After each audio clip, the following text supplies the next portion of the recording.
Biology multiple choice questions for first year.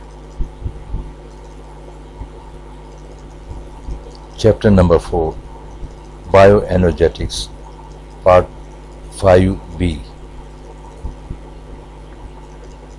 Option A, 0.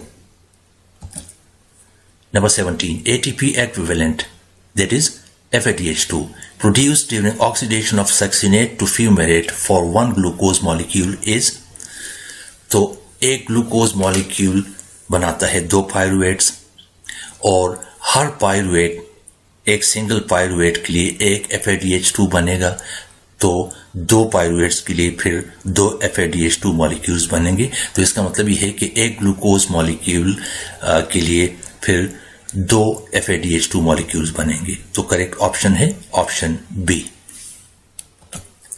Number 18. Which of the following processes is used in conversion of pyruvate to acetyl coenzyme A? अब acetyl coenzyme A बनता है pyruvate से, और किस तरह बनेगा कि pyruvate की डीकार्बोक्सिलेशन होगी, एक कार्बन डाइऑक्साइड मॉलिक्यूल ये लूज करेगा, और दूसरा इसी पायरुवेट की यहाँ पे ऑक्सीडेशन होगी और एक NADH मॉलिक्यूल बनेगा। तो फिर यहाँ पे करेक्ट ऑप्शन है ऑप्शन बी, ऑक्सीडेटिव डीकार्बोक्सिलेशन, यानी ऑक्सीडेशन भी होगी पायरुवेट की और इसकी डीकार्बोक्सिलेशन भी होगी। Number 19. How many ATPs are formed by oxidative phosphorylation in Krebs cycle after the entry of one molecule of acetyl coenzyme A?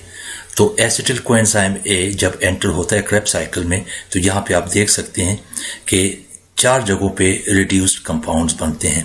इसमें 3 NADH बनते हैं और एक FADH2 बनता है, और ये ऑक्सीडेशन की वजह से बनते हैं कि इन कंपाउंड्स की ऑक्सीडेशन होती है तो ये कंपाउंड्स बन जाते हैं, रिड्यूस्ड कंपाउंड्स बन जाते हैं। तो यहाँ पे 3 NADH और एक FADH2 ये बनते हैं।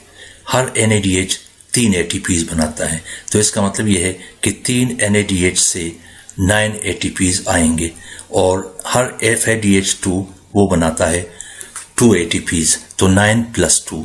तो हमारा करेक्ट ऑप्शन यहाँ पे होगा option C 11। Number 20. How many molecules of NADH are produced when 4 molecules of PGAL are converted into 4 molecules of pyruvate? तो एक सिंगल PGAL मॉलिक्यूल से एक NADH मॉलिक्यूल बनता है, 4 मॉलिक्यूल से फिर 4 NADH बनेंगे। तो यहाँ पे करेक्ट ऑप्शन है option B 4। Number 21. The electrons falling in photosystem 1 in cyclic phosphorylation are emitted from? तो यहाँ पे करेक्ट ऑप्शन है option B from chlorophyll. Number 22. How many carbon dioxide molecules are produced from one glucose during fermentation? तो इसका correct option है option B 2 molecules. Number 23. Substrates and enzymes of Calvin cycle are present in? तो इसका correct option है option सी stroma. जो enzymes हैं या जो सबस्ट्रेट्स हैं कैल्विन साइकिल के लिए वो स्ट्रोमा के अंदर होते हैं। Number 24. Which molecule has 3 carboxyl groups? तो ये मैंने यहाँ पे इनकी स्ट्रक्चर्स दिए हुए हैं, ऑक्सिलरी एसीटेट, फ्यूमेरेट, सिट्रेट, इन तीनों के स्ट्रक्चर्स हैं, और इसमें अब आप देखें कि ऑक्सिलरी एसीटेट इसमें 2 कार्बोक्सिल ग्रुप्स हैं, इसी तरह फ्यूमेरेट है, इसमें 2 कार्बोक्सिल ग्रुप्स हैं, जबकि सिट्रेट है, सिट्रेट में 3 कार्बोक्सिल ग्रुप्स हैं।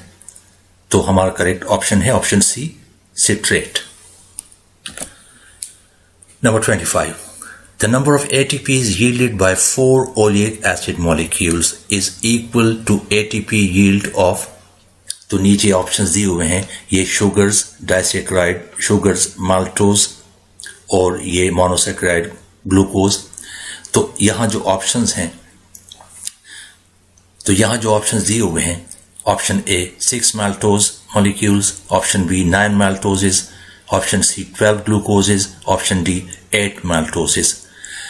अब इसकी यहाँ मैंने ये कैलकुलेशन अब की आसानी के लिए बताई हुई है कि एक ओलिक एसिड ये बनाता है 9 एसिटिल कोएंजाइम ए मॉलिक्यूल्स, और हर एसिटाइल कोएंजाइम ए मॉलिक्यूल बनाता है 12 ATPs। तो इसका मतलब ये है कि 9 एसिटाइल कोएंजाइम ए मॉलिक्यूल्स बनाएंगे 108 ATP मॉलिक्यूल्स। तो ये है एक सिंगल ओलिक एसिड मॉलिक्यूल के लिए 108 ATPs। तो 4 ओलिक एसिड मॉलिक्यूल्स के लिए फिर होंगे 108 मल्टीप्लाइड बाय 4 432 ATPs। तो 432 ATPs बनते हैं 4 ओलिक एसिड मॉलिक्यूल्स के लिए। अच्छा, अब यहां पे आ जाएं कि अब यहां पे देखें जो इन्होंने माल्टोज या ग्लूकोज का लिखा हुआ है यहां पे। तो एक सिंगल ग्लूकोज ये बनाता है 2 पायरुवेट्स ग्लाइकोलाइसिस में, और 2 पायरुवेट से बनते हैं 2 acetyl coenzyme A molecules. Means कि अगर एक एसिटिल कोएंजाइम ए ये बनाता है 12 ATPs तो 2 बनाएंगे 24 ATPs। अच्छा, अब आ जाएं एक माल्टोज ये बनता है 2 ग्लूकोज से। यहां पे हमने एक ग्लूकोज के लिए देखा कि 24 ATPs बनते हैं, तो 2 ग्लूकोज जो है वो 48 ATPs बनाएंगे फिर। तो इसका मतलब ये है कि 9 माल्टोजेस अगर हम लें उसमें होंगे 18 ग्लूकोजेस, और 18 ग्लूकोज के लिए अगर एक ग्लूकोज के लिए 24 ATPs बनते हैं तो फिर 18 ग्लूकोज मॉलिक्यूल्स के लिए 24 मल्टीप्लाइड बाय 18 32 ATPs बनेंगे।